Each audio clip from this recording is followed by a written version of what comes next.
Bueno, pues venimos precisamente a invitar a los jóvenes e invitar a la gente a votar, a que se comprometa con el voto. Encontramos a jóvenes muy atentos, a jóvenes interesados.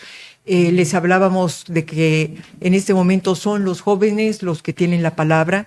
Ellos, por la cantidad de jóvenes que hay en el listado nominal, son un segmento importantísimo. Junto con nosotras, las mujeres, son las que pueden darle la vuelta a la manecilla del reloj. Los que tenemos 35 o menos años de edad, jóvenes todavía, pues conocimos que al cumplir 18 años era sacar la credencial para votar. Y como pensamos que la historia empieza cuando nacemos, nos olvidamos lo que pasó antes. Sí. Y lo que pasó antes fue una lucha de décadas de hombres y de mujeres en todo el país para que pudiéramos tener esto: un INE, una credencial para votar, reglas claras del juego que hoy se están mandando a la basura, ¿eh? Entonces, lo que se premia en Morena es la deslealtad. Ahí están todos los priistas que dicen, me voy para allá, porque allá premian, ¿no? La deshonestidad, la tranza. Ellos ven que premian. O sea, los morenistas que son, y que yo conozco a varios fundadores de Morena, que se la rifaron, que construyeron, que pusieron de su lana, y resulta que viene otro y se lo ponen ahí de candidato, y entonces...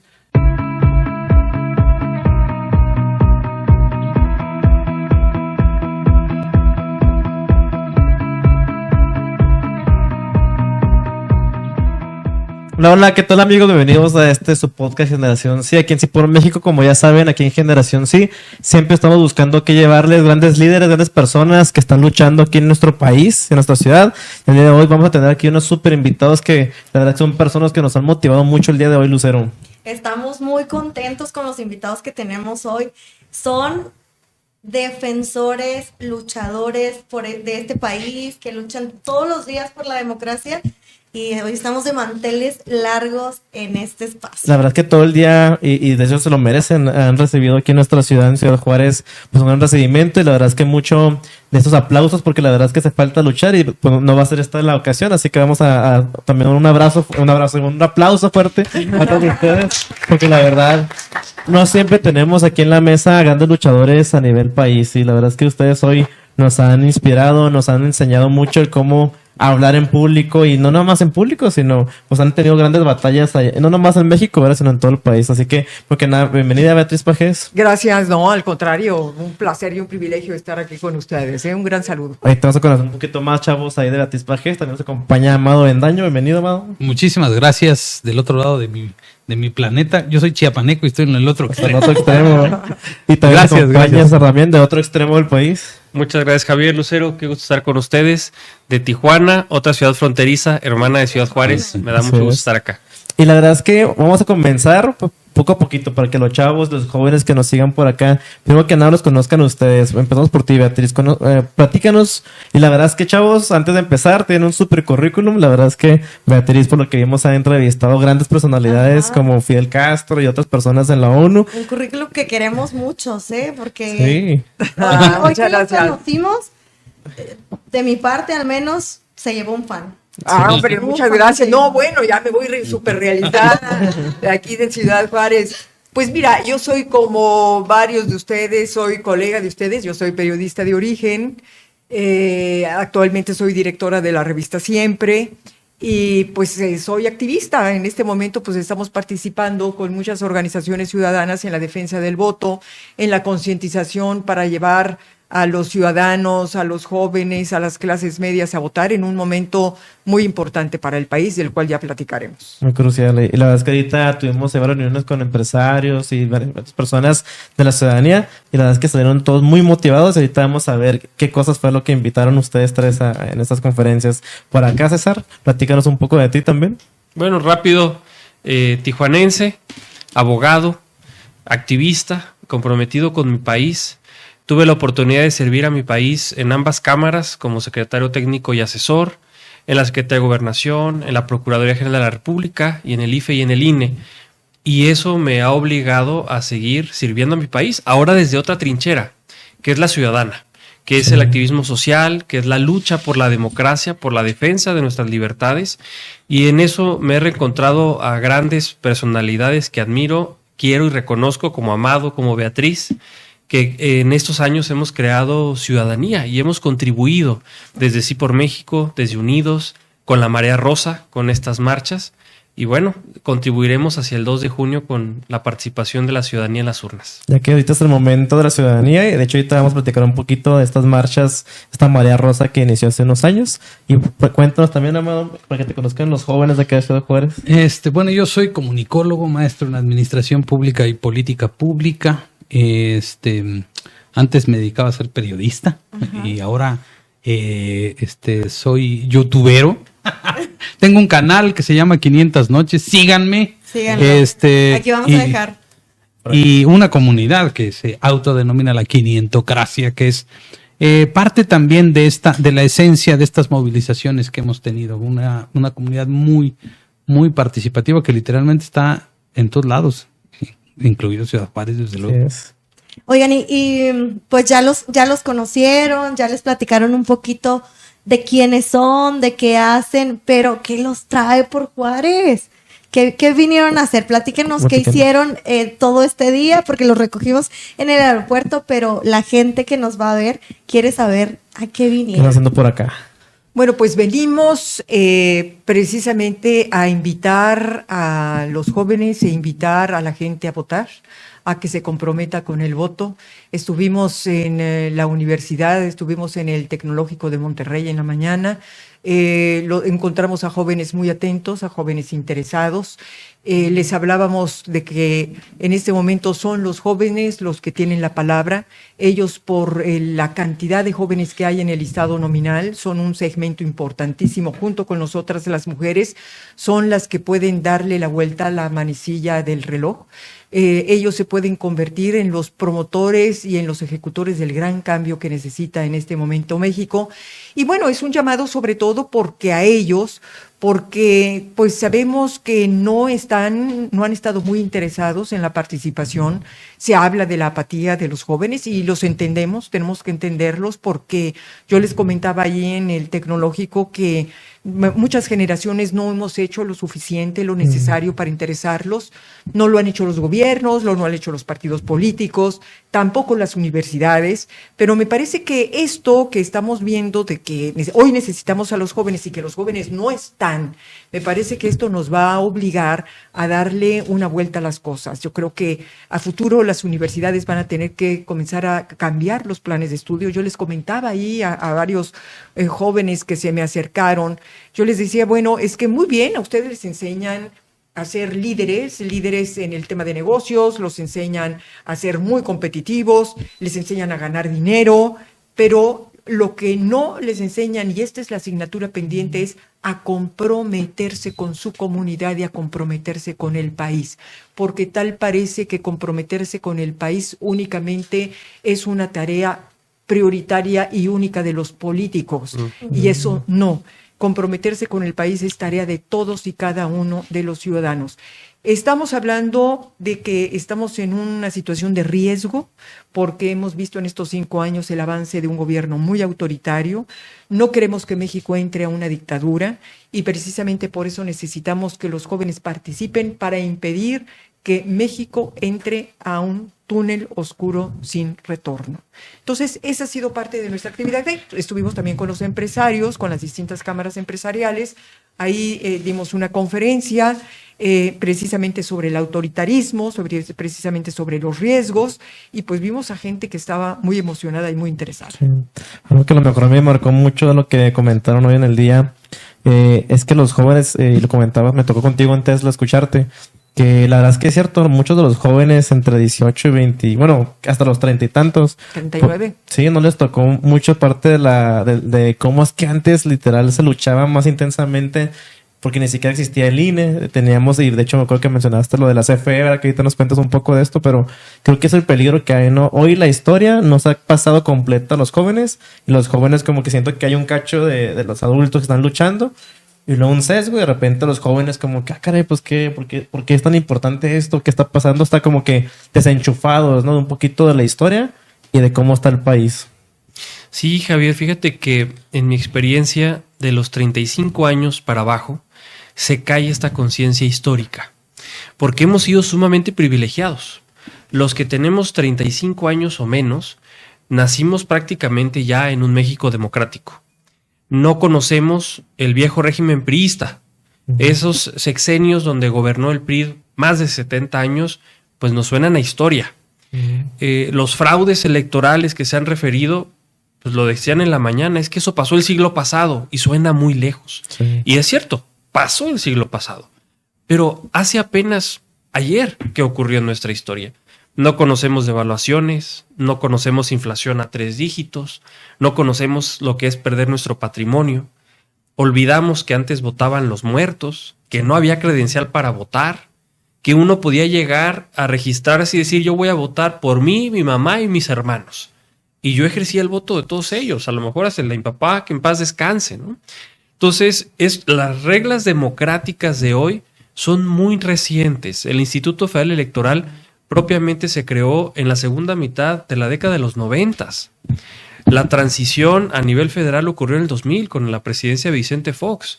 Y fueron esas reglas democráticas las que nos han permitido transitar PAN, PRI y ahora Morena. Pero apenas son 24 años. Los que tenemos 35 o menos años de edad, jóvenes todavía, pues conocimos que al cumplir 18 años era sacar la credencial para votar. Y como pensamos que la historia empieza cuando nacemos, nos olvidamos lo que pasó antes. Sí. Y lo que pasó antes fue una lucha de décadas de hombres y de mujeres en todo el país para que pudiéramos tener esto, un INE, una credencial para votar, reglas claras del juego, que hoy se están mandando a la basura, ¿eh? En algún momento el presidente López Obrador, siendo candidato, dijo al diablo con sus instituciones. Sí. Y fue una advertencia de lo que está haciendo. Él está mandando al diablo a las instituciones y nos quiere regresar a las décadas del siglo pasado, en donde el gobierno proveía todo, el gobierno organizaba elecciones, contaba votos, declaraba ganador, muchas veces a modo. Sí. Y eso es lo que tenemos que defender. Por eso es importante ser conscientes de lo privilegiado que somos, porque como generación nacimos y crecimos ya en democracia, en alternancia política, pero necesitamos valorar, y es doble la responsabilidad, porque tenemos que cuidar lo que lograron generaciones anteriores y de aquí construir para ganar todavía más terreno en esta lucha de nuestras libertades. Exacto. El punto que tocabas de lo que el presidente decía, de al diablo con sus instituciones. Esas instituciones fueron la lucha de nuestros padres, la lucha de nuestros abuelos, y el querer mandar al diablo esas instituciones es demeritar la lucha de tantos mexicanos, y es aquí que tenemos que hacer el llamado a defender la lucha que cientos y miles de mexicanos incluso pagaron con sus vidas. Pero yo le quiero preguntar a Amado, ¿cómo ve a los jóvenes en estas elecciones, a la participación de los jóvenes, y cómo es que nosotros podemos motivar a la participación de los jóvenes? Fíjate que esa lección me la dieron mis hijos. Y lo que me decía mi hija menor, que ya está en edad de votar, me dijo que el problema es que en su generación los jóvenes no conocen la historia. No la tienen esbozos, referencias, pero no la sintieron tan fuerte como nos tocó vivirla a nosotros. Es decir, del 88, el 86, el 88, el 94, que fue un año convulso para este país, la creación del INE en el 96, la alternancia en la Ciudad de México en el 97, bueno, la elección en el 97, en el 2000 la alternancia. Nos tocaron como muchas cosas juntas. Y entonces, digamos, si fuéramos en un río, a nosotros nos tocó pasar la parte convulsa. Y cuando viene esta generación a la que se refiere César, pues ya le toca como la parte de navegar. La calma. Sí, y entonces de pronto alguien alerta ahí adelante, oye, ahí adelante hay una cascada. No, hombre, no pasa nada, está todo bien tranquilo, ¿no?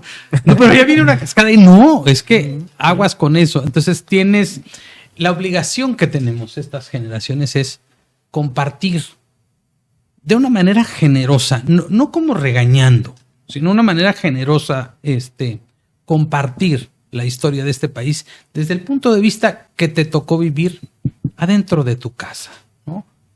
Quizá nosotros somos un poco atípicos en ese sentido porque tanto al menos Beatriz como yo pues crecimos en un ambiente de periodismo en donde había, yo diría que hasta un exceso de información para nuestra formación como personas. O sea, no sé si a ti, pero a mí me tocaba que yo desde niño ya sabía quién eran todos los secretarios de Estado, porque de eso se hablaba en mi casa. Mi papá me ponía a corregir el periódico y a leerlo. Entonces yo tenía muchísima información, era demasiada información para mí, para un niño o para un adolescente. Y lo que pasa en estas generaciones es justo lo contrario. No les interesa porque nacieron en otra etapa. No, yo creo que no ocupa regañar a nadie ni decirles cómo es posible, sino más bien decir, mira, a mí me tocó vivir esto, ¿no? Yo así me acuerdo perfectamente, César, de los pesos y los nuevos pesos, ¿no? Cuando de pronto los 20,000 pesos, tú te acordarás perfectamente, decías, 20,000 pesos ahora son 20, decías, es que para nosotros eran centavos, ¿no? Entonces, cosas así, o la crisis del 94 que fue terrible, cosas muy fuertes, ¿no? Se van a cumplir 30 años del asesinato de Colosio, de Ruiz Massieu, el levantamiento zapatista. Hay demasiadas cosas en la cabeza que ellos no tienen dimensionadas, que fue una etapa muy convulsa para el país y que no queremos volver a vivir esas etapas. Fíjate que yo quisiera agregar algo que a lo que dice Amado y César, porque efectivamente aquí el problema es que los mexicanos hemos vivido en una enorme comodidad. Es decir, realmente no hemos experimentado lo que se ha experimentado en otros países de golpes militares, de rompimiento del orden constitucional. Hoy en la conferencia tomó la palabra el exgobernador Pancho Barrio y dijo algo muy cierto. Nosotros hablamos del riesgo autoritario que viene. Hablamos de la posibilidad de que se instale en México una dictadura. Vamos a decir, porque llevamos 5 años viviendo esto. Pero finalmente al mexicano cuando tú le hablas y le dices dictadura, no sabe con qué se come eso. Sí. No sabe qué es eso. Y Pancho Barrio dijo, lo desglosó muy bien, lo describió muy bien. Vivir en una dictadura significa que en este momento van a romper la puerta de tu casa y te van a llevar a ti o te van a llevar a tus hijos porque simple y sencillamente consideran que eres un sospechoso de conspiración. Simplemente porque hoy estuviste en la universidad o estuviste en algún periódico, en alguna televisión y dijiste algo que le molestó al gobierno y en ese momento te puso la etiqueta de ser un enemigo y que comienza a mandar a la policía política a tu casa para aprenderte y llevarte a prisión. Esa es la dictadura y eso es lo que no queremos. ¿Por qué esta pasividad? Y no solamente de los jóvenes, porque fíjate que yo veo también a muchos adultos que dicen, esto no va a llegar. No me hables de dictadura porque esto no es posible. El año pasado, hace algunos meses, estuvo en México un obispo de Venezuela. Y entonces este obispo nos decía a las gentes que estábamos ahí reunidas, las mismas palabras que ustedes están diciendo mexicanos acerca de que esto no va a ser posible, de que no va a llegar una dictadura, es lo mismo que escuchábamos en Venezuela antes de la llegada de Hugo Chávez. Exactamente. ¿Y qué decían los empresarios de Venezuela? No, hombre, aquí no va a pasar. La inversión extranjera y nacional que hay en Venezuela es de tal magnitud que aquí es imposible que se instale un régimen totalitario. Hoy, esos empresarios que decían que no iba a llegar están aquí enfrente. Aquí están en Estados Unidos con todo su capital, si se los permitieron sacar, porque no había ya condiciones para la inversión. Es a lo que no queremos llegar. Mira, el papel que han tenido los jóvenes, y lo mencionábamos también en otros países latinoamericanos, por ejemplo, fue el caso de Augusto Pinochet. El gran dictador Augusto Pinochet. ¿Cómo sacó el chileno a Augusto Pinochet? Pinochet se instaló y dijo, a ver, muy bien, ustedes están con la lata de que yo me vaya. Muy bien, vamos a convocar a un referéndum. Yo voy a convocar un referéndum y si ustedes me dicen que no, si gana el no, yo me voy. Pues agarró la gente, agarraron los chilenos y pusieron simplemente un papel con una sola palabra de 2 letras que decía no, y la pegaron e inundaron y tapizaron todo Chile con la palabra no. Y Pinochet se largó.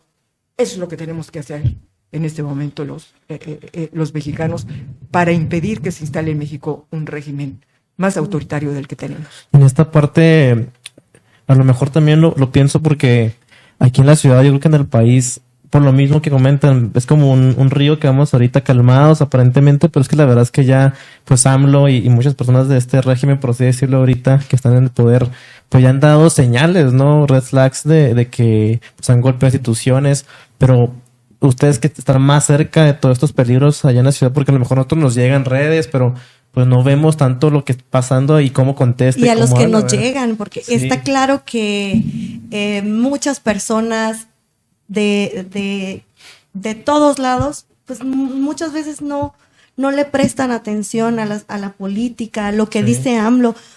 Probablemente somos pocas personas que vemos la mañanera para ver qué barbaridad Sí. ha dicho el Sale. presidente en la mañana, pero en cuanto a lo que tú decías, y retomando lo que Javi nos comentaba, vemos ya estas notas de autoritarismo con el hecho de que el Estado, el gobierno, espía a todo aquel que se atreve a lanzar un dicho en su contra. Y en la labor periodística ni se diga, o sea, el presidente Perseguido. ataca, y él mismo lo dijo: si no estás con nosotros, estás en contra de nosotros, utilizando siempre al pueblo, pero desde ahí lo podemos ver. Si tú no lo apoyas, si disientes de lo que él opina, tú eres su enemigo. Amigo. ¿Cómo lo ven ustedes allá en México para que nos cuenten anécdotas o algo? Mira, yo a veces siento salimos de viaje, que hay mucha gente que ve, así como decías tú al principio, que cómo ven allá al AMLO, no, hasta allá, no, Sí. lejos de mí. AMLO no está cerca de mí, en lo local no está cerca de mí. Mucha de la política se construye desde lo local. Y lo que tienen, por ejemplo, aquí en Ciudad Juárez, es una sucursal de AMLito. Ujú. ¿No? Aquí hay un AMLito.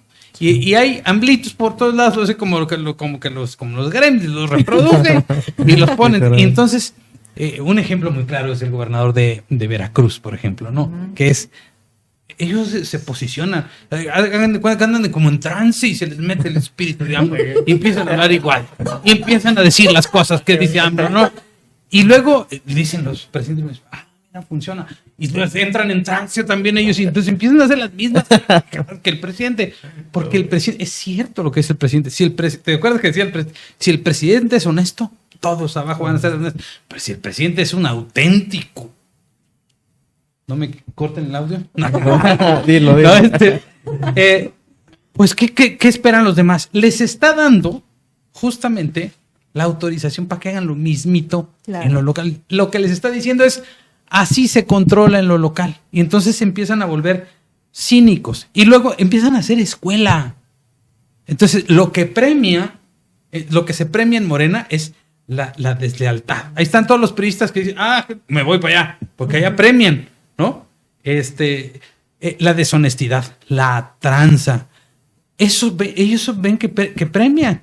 O sea, los morenistas que son, y que yo conozco a varios fundadores de Morena, que se la rifaron, que construyeron, que pusieron de su lana, y resulta que viene otro y se lo ponen ahí de candidato, y entonces eso, oye, yo creí en tu proyecto y era honestidad y la chica, no mentir, no robar, no traicionar, y resulta que es justamente al contrario. Entonces el incentivo se va desviando. Entre más perverso eres, más recompensas tienes.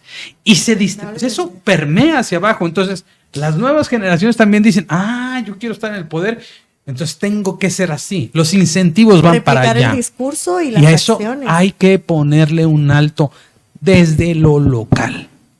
Tienes que poner un modelo distinto de lo que estás viendo. Eso no es lo correcto, aunque te cueste más trabajo. Eso. Ahora, siguiendo esta misma línea, en la política mexicana nos hemos infectado de populismo. Sí. Había ocurrido en América Latina, habían ocurrido en otros países, pero México estaba medianamente exento. Hoy estamos contagiados de populismo. Y eso está simplificando el discurso. Y entonces todo es culpa de los de enfrente o de los anteriores. Sí. Todo es culpa de los que piensan distinto a mí. Y yo tengo la solución, saco el trapito contra la corrupción, saco mi estampita contra el COVID. Eso es populismo. es el ejemplo a seguir por unas generaciones. Y es sumamente peligroso. Hay populismo de derecha y de izquierda. Lo estamos viendo también con gobernadores, ¿eh? No solo de las filas de Morena, también en otros partidos políticos. No podemos aceptar el populismo. La política se construyó para servir. Para eso existe la política. Y debe de servir el que está para servir. No para deslindarse, no para echar pretextos y no para echar culpas. Porque los que están hoy siempre dicen cómo no. Sí. Y se la pasan explicando el por qué no sucedió lo que dijeron que iba a suceder. Si esto fuera una empresa, pues los hubieran corrido hace mucho.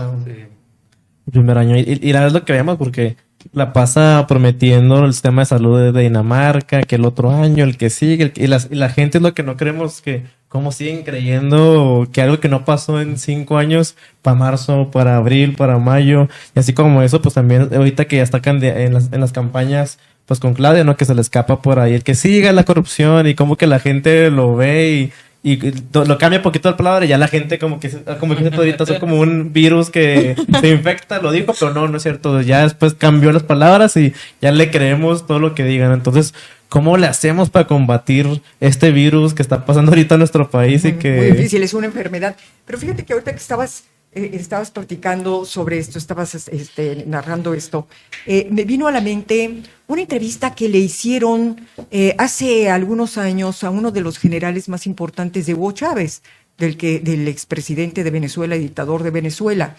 Un general que dijo una frase que nos puede explicar totalmente lo que ocurre en este momento en México. Dijo: nosotros necesitamos a los pobres, porque los pobres votan por nosotros, son los que votan por nosotros.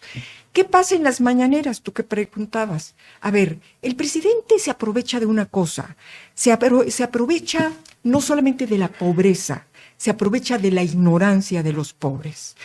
Él sabe perfectamente que en México no hay educación política, que no hay cultura política, que tú puedes hablarle a la gente de la Constitución y la gente no sabe qué cosa contiene, cuál es el contenido de la Constitución, no sabe de división de poderes, no sabe de Estado de Derecho, y de eso se aprovecha él para presentar una serie de reformas a la Constitución aparentemente benéficas para el pueblo. Dijo, estas reformas son para el pueblo, cuando son realmente contrarias al pueblo, y son contrarias al país, y son contrarias a la democracia.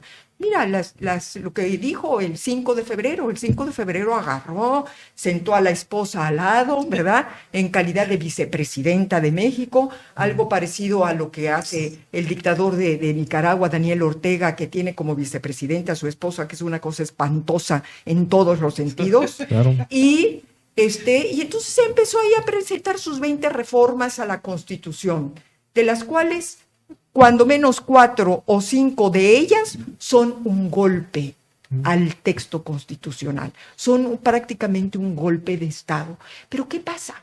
Que como la gente no entiende, como la gente no tiene cultura política, como realmente necesitarías a lo mejor ser abogado para saber exactamente qué implica que tú vayas a elegir a los ministros, jueces y magistrados por el voto popular, y que aparentemente suena muy bien, pero pues bueno, es un ataque frontal al Poder Judicial y a la división de poderes, porque finalmente sabes que lo que está proponiendo es simplemente que sus huestes, estos que van a repartir de casa en casa apoyos sociales, y toda la estructura que ha logrado construir a lo largo y a lo ancho del país de Morena, son los que van a imponer a jueces a modos en las urnas. Eso es simplemente, pero claro, él aprovecha esa ignorancia para proponer ese tipo de cosas. Mira, Beatriz, Vea.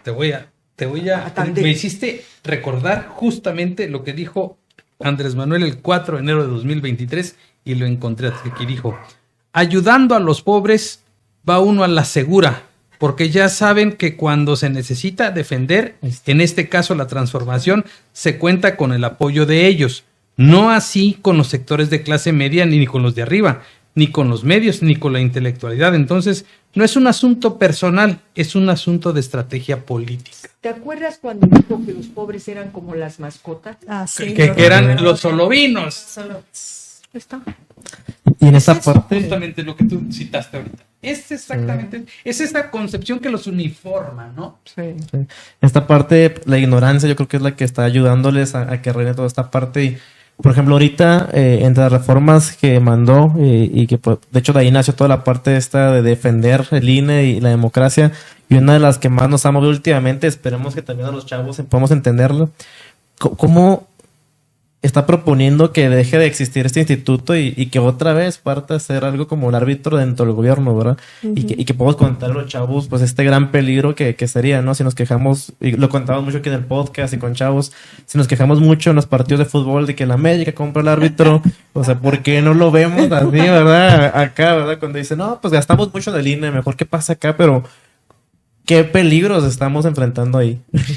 ¿Cuánto vale, Javier, tu derecho a votar? Pues la libertad. Ponle un precio. ¿Cuánto vale la capacidad que tú tienes de elegir quién te representa, quién te gobierna? Pues toda la vida no puedo darle un Bueno, porcentaje, puede parecernos cara y barata la democracia al mismo tiempo. Sí, ¿Cuánto nos cuesta cada voto? cierto. Se puede sacar el cálculo, pero yo aseguro que no va a ser una cantidad exorbitante, ¿eh? Yo fui funcionario del IFE y funcionario del INE. Yo no vi excesos. Es una democracia, la mexicana, que tiene muchos candados, y los candados obviamente cuestan, porque tenemos una cultura política muy tramposa. Exacto. Y lo que está buscando López Obrador es regresar. Y nosotros no queremos regresar al pasado. Queremos avanzar, consolidar, seguir construyendo. ¿Y por qué digo que quiere regresar? Dos cosas muy rápidas. Cuando él pierde la elección de 2006, porque la perdió, eso es un hecho, se propone una reforma en 2007 en materia electoral, que él empujó a raíz de lo que pasó en 2006. Él decía, como el presidente se metió en la elección y por eso perdí, vamos a quitarle la posibilidad al presidente de que se meta en el proceso electoral. Como los particulares compraron tiempo en radio y televisión y sacaron unos spots que decían AMLO es un peligro para México, dijo, y por eso perdí, vamos a prohibir que los particulares compren tiempo en radio y televisión. Como las personas que no actualizaron su domicilio no pudieron votar, vamos a crear las casillas especiales. Viene una serie de puntos que modificaron las reglas democráticas. No obstante, perdió en 2012. Sí. En 2018 gana. Y como aquel que después de que sube la escalera para el techo, dice, no, ya subí yo, ya que nadie suba, pues ahora la tiro, ¿verdad? Pero no solo la tiro, la voy rompiendo. Y eso es lo que ha estado haciendo. Fíjate, él primero dijo, vamos a eliminar esto. Ahora, ¿qué está haciendo él siendo presidente? Yo desde las mañaneras me meto y apoyo a la candidata oficialista y critico a todos los demás. Ahora yo desde el Estado meto recursos ilegalmente a los procesos electorales y habilita a los gobernadores a hacer lo mismo. No solamente se queda ahí, quiere ir más atrás. Nos quiere regresar a los 70s, a los 60s, cuando el gobierno tenía la Comisión Federal de Elecciones que organizaba las elecciones, registraba a los candidatos que quería, darles la oportunidad de competir, contaba los votos y declaraba quién ganaba. A eso nos quiere regresar, no solo en materia electoral, eliminar los órganos constitucionales autónomos. Bueno, ha sido una lucha de décadas de sacar estas áreas del gobierno porque entendemos que son áreas técnicas, no necesariamente sujetas al control político. Y eso ha generado un sistema de pesos y contrapesos que ha funcionado bastante bien. Hoy nadie habla del duopolio televisivo, el costo de tu celular ya no eran miles de pesos, ahora son cientos de pesos.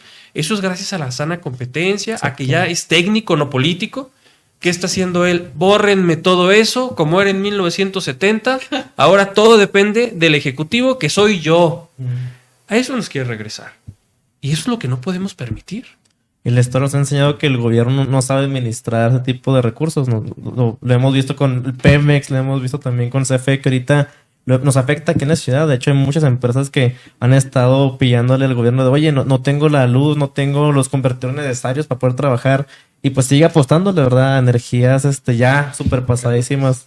¿Y cómo le hacemos para que la gente sepa todo esto? El Tren Maya, que también es todo, pues, quitar toda la naturaleza que está pasando allá. Y que de hecho hace poquito vimos un video donde literal Claudia no está escuchando a la gente y está haciendo un mini robot de AMLO, ¿verdad? Pues esta semana en una de sus giras la increpa un ambientalista y ella, ¿qué hace? Lo ignora totalmente. El punto aquí es que a pesar de que muchos ciudadanos estamos trabajando, estamos fomentando el voto, hace un rato mencionaban que para trabajarlo era necesario partir desde los municipios, desde lo local. Pero eso no solo le compete a los políticos, eso no solo le compete a los partidos, eso le compete a la ciudadanía, a las personas de a pie que todos los días estamos trabajando, el buscar estos espacios de participación, el hablar con las personas y el generar un tema. Porque tal pareciera que la política y la democracia está muy alejada de nuestras vidas, siendo que no es así. Que lo que nosotros hacemos diario tiene que ver con las libertades que la democracia nos otorga. Ahora bien, ¿cuáles son los riesgos que ustedes ven en la democracia a la que puede que nos están pintando los de Morena, esta democracia a modo? ¿Cuál es el riesgo más fuerte? Fuera de esta versión que muchos escuchamos de que nos vamos a convertir en una dictadura, porque los de Morena siempre atacan diciendo, nos dicen que van a convertirse en una dictadura, pero su premisa es que no. O sea, fuera de esta postura de que nos están llevando a un punto de una dictadura, ¿qué otros riesgos corre México? Pues no habría un riesgo mayor, pero primero déjame mencionar algo de lo que hablabas acerca de los grandes proyectos públicos del presidente, las grandes obras públicas del presidente. Quiero decirte que este presidente llegó al poder con la bandera de la anticorrupción. Fue su bandera fundamental, escribió libros completos y sigue dando discursos diciendo que ellos son distintos a los del pasado porque los del pasado eran corruptos y ellos no lo son. Quiero decirte que, cuando menos, para mencionar solamente una de las obras públicas que y faraónicas de este sexenio, que son, por ejemplo, el Tren Maya. El Tren Maya, tal parece que es una obra para favorecer a la familia presidencial. Hay evidencias, hay denuncias de cómo los hijos del presidente se han beneficiado de ese negocio. Por ejemplo, en la transportación del balastro, que es la piedrecilla esa que está entre las vías del tren, por ejemplo, ¿no? Sí. En el caso de la refinería Dos Bocas, también tenemos ahí un sobreprecio exorbitante, donde no sabemos exactamente a dónde van esos recursos públicos o cuál es el costo real de una obra de ese tipo. Entonces, bueno, la corrupción, el tema de la bandera de la corrupción es una de las banderas derrotadas de este gobierno. Y están puestas ahí también las percepciones de los mexicanos. A ver, ¿cuáles considera usted que son los principales problemas del país? 1, la inseguridad. 2, corrupción. Ahí está. ¿Considera usted que este gobierno es uno de los más corruptos? No el presidente, ¿eh? El gobierno. Uno de los gobiernos más corruptos, por supuesto. Está partido el mapa en dos, o el esquema en dos, ¿no? De los más corruptos. Entonces, bueno, aquí hay una principal derrota que creo que eso hay que insistir en eso. 2, no puede haber nada peor que una dictadura. Mira, en México nos costó mucho trabajo que los periodistas, que los partidos de oposición comenzaran a mencionar la palabra. Hay un libro que ha sido publicado en estos últimos años de un norteamericano, porque Estados Unidos está viviendo una realidad parecida a la nuestra. Y la vivió en el caso del gobierno de Donald Trump.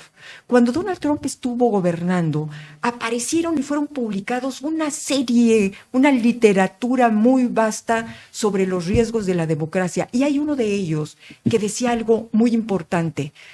A las cosas hay que llamarlas por su nombre. Al fascismo hay que decirle fascismo.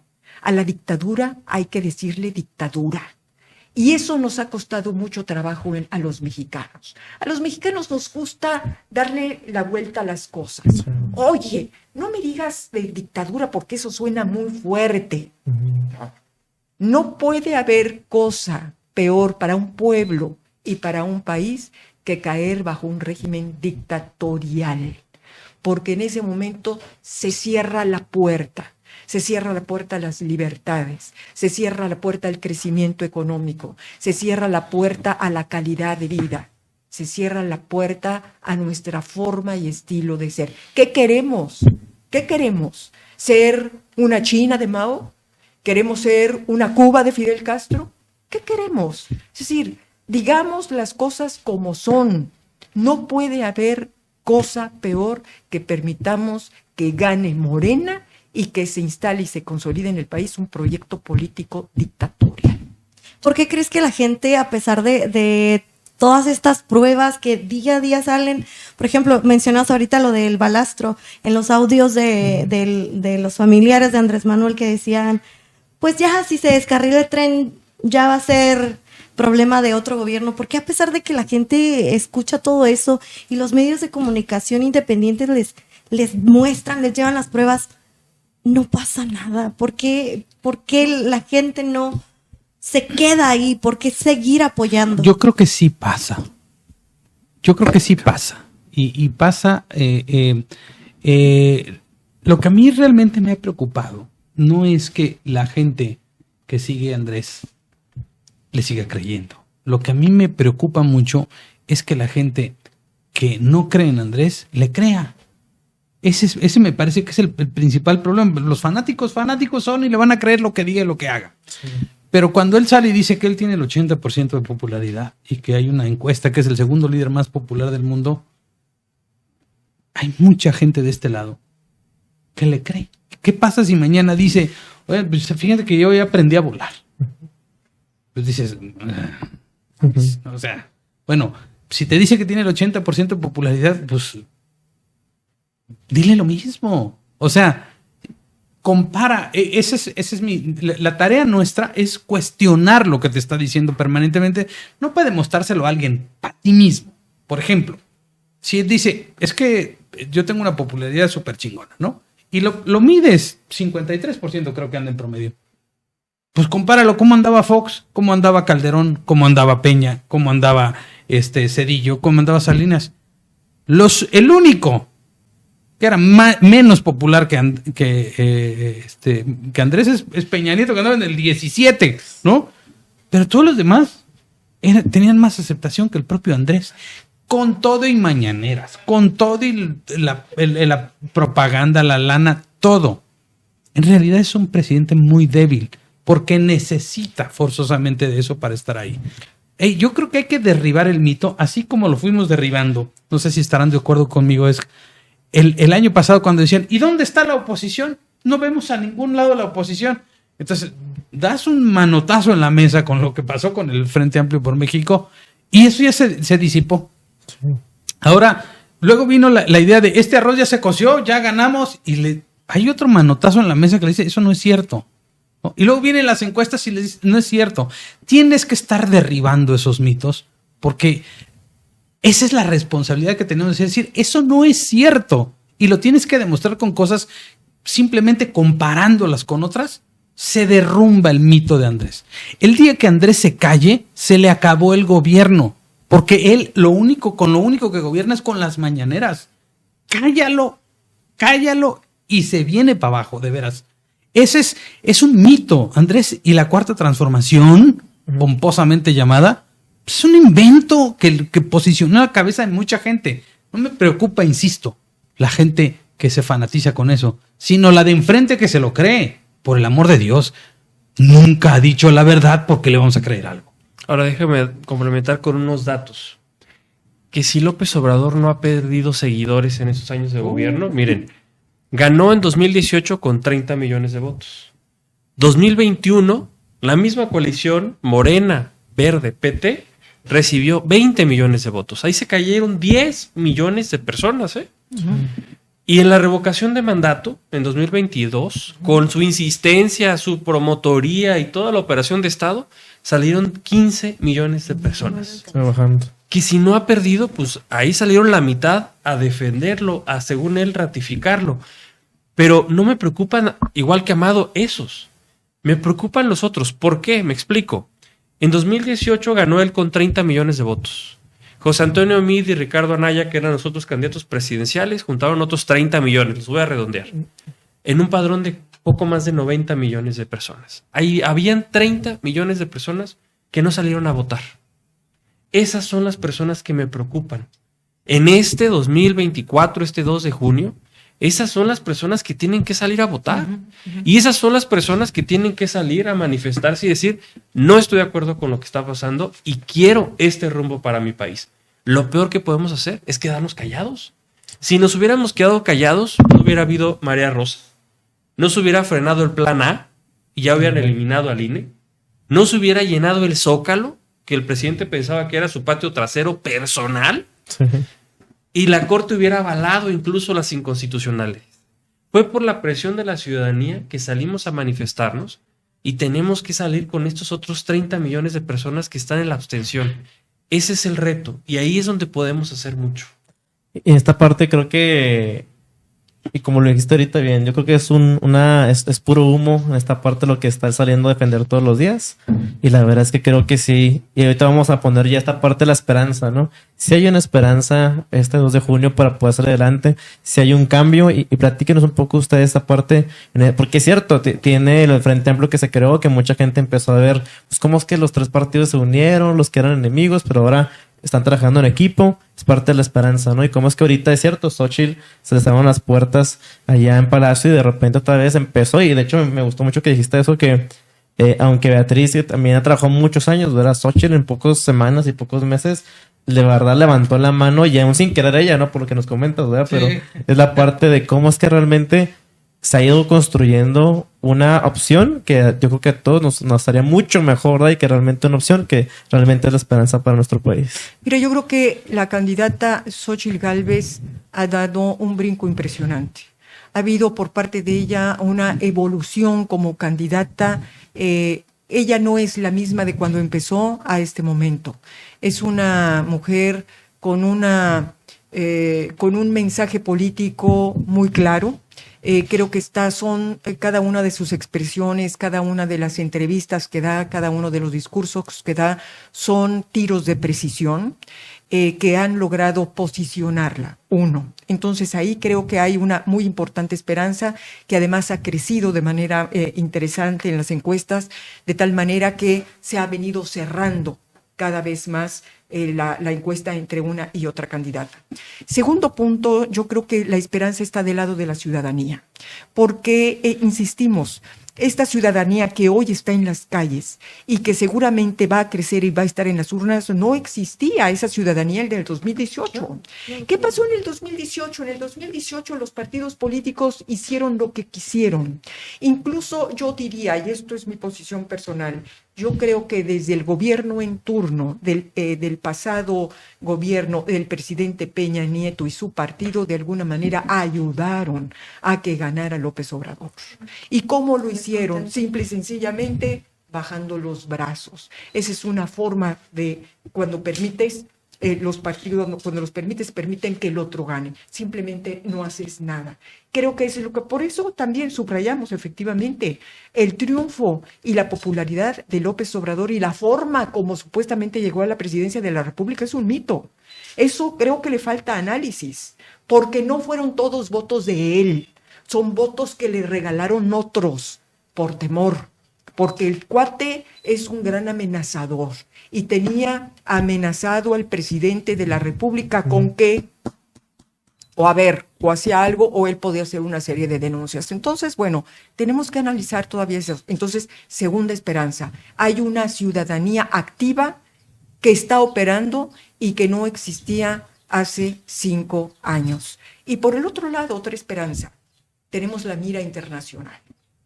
Estados Unidos, la Unión Europea, los órganos internacionales ya voltearon a ver y saben que en México hay problemas y que hay el riesgo de que esta elección, los resultados de esta elección no se reconozcan en caso de que Xóchitl Gálvez pueda ganarla. Entonces creo que tenemos muchas cosas a favor. Y además, evidentemente, el tema del crimen organizado, es decir, ya es un escándalo. Ya todo mundo sabe que Morena ha utilizado al crimen organizado para ganar elecciones. Caramba, el 2021 fue un ejemplo clarísimo. Ahí está la denuncia ante la Organización de los Estados Americanos que presentaron PAN, PRI, PRD, y con todas sus letras describieron cómo los sicarios llegaban a boca de urna a amenazar a los electores para decir, de aquí, señores, tiene que salir un gobernador moreno. Y precisamente por eso Michoacán, y por eso también toda la franja del Pacífico la ganaron los candidatos de Morena a las gubernaturas. Entonces, yo creo que hay una serie de condiciones que nos dan y abren un horizonte de esperanza, no solamente para que gane Xóchitl Gálvez, sino, déjame insistir, para impedir que en México se instale un régimen totalitario y perdamos de una vez y para siempre la democracia. Y mira, yo diría que también, adicionalmente a eso, que creo que la responsabilidad de los ciudadanos es transformar esa esperanza que hoy tenemos en certeza. Es ir dándole confianza a la gente de que regresemos un poquito al pasado. A ver, si yo les planteara, regresamos en el tiempo al 11 de octubre cuando conformamos Unidos, cuando presentamos Unidos, yo les diría, a ver, bueno, para que esto funcione, tenemos que hacer 3 marchas nacionales y abarrotar las calles, llenar el Zócalo 2 veces al menos. Hay que impedir que Yasmín Esquivel se convierta en la presidenta y hay que acorralar y hay que sacar una candidata que sea un fenómeno desde la oposición. Todo eso. Hubieras dicho, no, sí está cabrón, ¿no? Sí está muy cabrón, ¿no? Si volteas a ver, yo creo que lo que nos pasa a veces, Beatriz, César, es que tenemos todavía una baja autoestima social. Es decir, hemos hecho cosas tan chingonas. Estamos deprimidos, dices. Hemos hecho cosas tan chingonas y luego no nos las creemos. Sí, es eso. No hemos creído exactamente en el frente, en la ciudadanía, en esta lucha que estamos dando, y nos falta confianza. Nos falta decirle a la cara a los de Morena, es falso. Nosotros vamos a ganar. Nosotros estamos aquí. Yo siempre me imagino el war room del presidente. ¿Cómo será? Digo yo, así como te infiltras ahí. Ha de ser que los barre, trapea y embadurna de lo que quieran ustedes pensar. Pero debe ser muy difícil estar ahí. Porque en el cuarto de guerra de Shea, ¿cómo está la presión ahí adentro? ¿Cómo está? Yo, la verdad es que es como cuando sientes que sí vas adelante, pero ya sientes que te respiran en el oído y dices, y todavía me falta un tramo larguísimo. Yo creo que esa misma sensación la están reviviendo el 2006 y le están empezando a tener pánico. La reacción tan violenta, creo yo que tiene que ver con el pánico que sienten de que les vuelva a pasar lo del 2006, que vuelvan a perder en estas condiciones en las que, como en el 2006 ya la tenían ganada, ¿no? Ellos iban en caballo de Hacienda con todas las... Ya se habían repartido todo. Y a la hora, perdieron. Creo que ese pánico les está empezando a entrar otra vez. Y ¿saben qué? Yo creo que nosotros tenemos que imprimirle esa fuerza con la que escuchamos. Ojalá esté por ahí algún video de Francisco Barrio, de lo que dijo. Qué potencia para comunicar esas cosas. Claro, él conoce muy bien a su público, pero eso es lo que se necesita. Darle a la gente la certeza de que hay el poder suficiente para ganar esta elección y para salvar este país. Hemos hecho varios imposibles en estos últimos años. Sí. Haciendo el mismo ejercicio que hace Amado, me voy un poco más atrás, Amado. Si me hubiera ido a 2019 en plena pandemia, o a 2020, plena pandemia, y alguien me hubiera dicho, oye, se van a unir PAN, PRI, PRD. Le van a quitar la mitad, más de la mitad de las alcaldías a Morena en la Ciudad de México. Se le va a quitar la mayoría calificada en el Congreso. Van a llenar el Zócalo en 2 ocasiones. Le hubiera dicho, estás loco, que me lo hubiera dicho. Es imposible. Y cuando nos lo propusimos nos dijeron, tocar la puerta de PAN, PRI, PRD y unirlos es imposible, son el agua y el aceite, enemigos acérrimos, no pierdan su tiempo. Y decidimos dar la lucha y se logró. En el 2021 es imposible ganarle a... Se le quitó a la Ciudad de México, el Congreso, gracias a eso, no ha pasado una serie de reformas. Y en las marchas, Beatriz, Amado, ustedes lo recordarán que era imposible llenar el Zócalo, ¿verdad? Si no era con camiones y con dinero. Díganme dónde están los camiones del 18 de febrero. Pues te acuerdas que el presidente dijo que renunciaría si se llenaba el Zócalo. Por supuesto, No, pero por no. supuesto. Lo estamos esperando. Que ya Pues ya tendrá que renunciar. Ya debería renunciar 3 veces, 2 veces. Pero miren, las encuestas dicen que es imposible que la oposición gane este 2 de junio. Pero las encuestas pueden estar amañadas. Pues no solo eso. Puede. El 2 de junio en la noche vamos a estar diciendo que logramos nuevamente lo imposible. Es muy fácil. ¿Saben cómo llenamos el Zócalo? ¿Cómo llegamos a 122 ciudades que hicieron una marcha o una manifestación de manera simultánea? Porque hubo quien dijo, órale, y yo le entro. Y yo voy y llevo a 5 personas. Y yo voy y pido el permiso para que en este espacio hagamos la manifestación. De pequeñas aportaciones, de pequeños esfuerzos, pero con la suma de todos es que llegamos ese 18 de febrero. Y con eso es que vamos a llegar el 2 de junio, ¿eh? No va a haber acarreados, no va a haber dinero, va a haber la voluntad de cada quien llevar a 5 personas a votar. Y con eso vamos a hacer lo imposible, que yo lo pondría ya entre comillas, que es ganar la presidencia de la República y ganar la mayoría en el Congreso. Y además, fíjate, una cosa que ocurrió que me llamó mucho la atención es que al menos en este 18 de febrero habían muchos temores y dio vueltas en las redes sociales el asunto es, oye, ¿qué pasa si llegan provocadores? ¿Qué pasa si no llenamos? ¿Qué pasa si la gente lleva? Porque esta es una manifestación ciudadana. No, nada de corazoncitos con la X, nada de referencias a ninguna candidatura, nada de... Y, oye, ¿qué pasa? Y, bueno, habían planes y manuales para si alguien llegaba con y algún provocador. La gente se comportó de un nivel extraordinario. Ahí es donde te das cuenta que la gente sí está comprometida y que sí es capaz de lograr cosas. Después de eso, pues bueno, otra cosa que me parece realmente fuera de la normalidad es que vacían el Zócalo y el Zócalo se queda limpio. O sea, todavía. O sea, que hay muchas cosas, muchos indicadores que te dan justo esa esperanza que necesita este país. Hay que voltear a ver lo que caminamos. Eso nos va a dar mucha motivación. Sí, y la verdad es que yo creo que hoy con su visita nos quedamos sorprendidos, nos quedamos con la esperanza de que vamos a seguir haciendo lo imposible. Y la verdad es que este 2 de junio se va a cambiar la realidad. Y que gracias por traernos esa esperanza que ha Ciudad de Juárez. ¿Algún último mensaje cada uno para los jóvenes que nos siguen y que van a verlos en las redes los siguientes días? Bueno, yo les diría a los jóvenes que tomen en sus manos la bandera del cambio, que ellos tienen el poder para salvar a México, que se comprometan con la democracia, que es la mejor compromiso y el mejor casamiento y el mejor matrimonio que puede tener un joven que es con su libertad.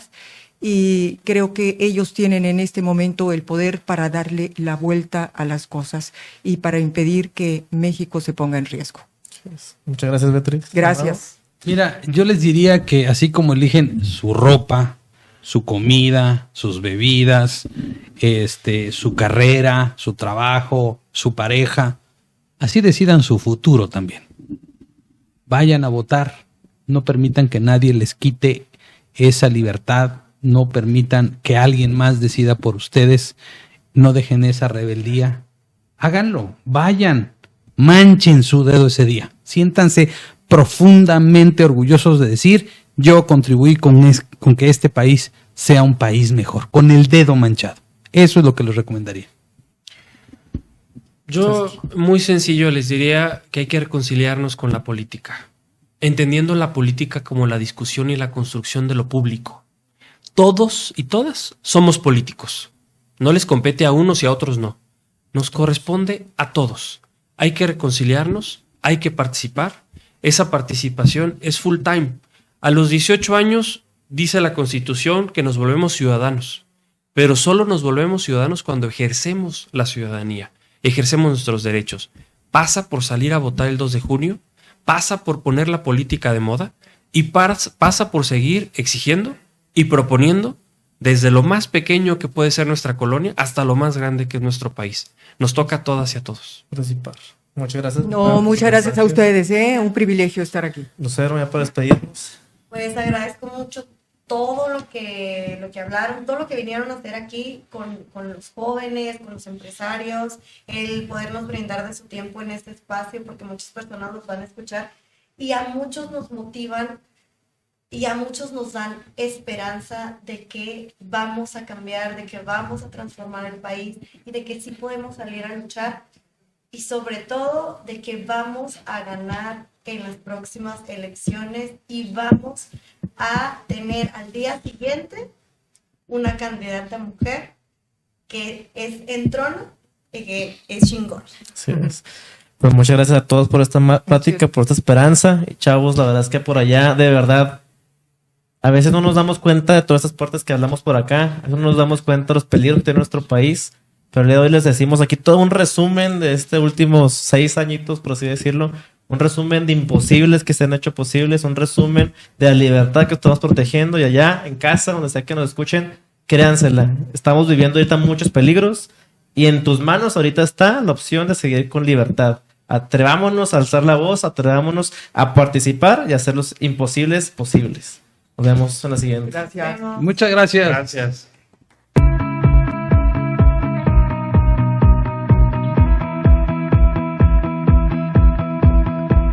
Una vez más comprobamos que los jóvenes somos los artífices del cambio. Te invitamos a que te unas a la generación Sí y unidos construyamos un mejor país. Hagamos todo el bien que podamos.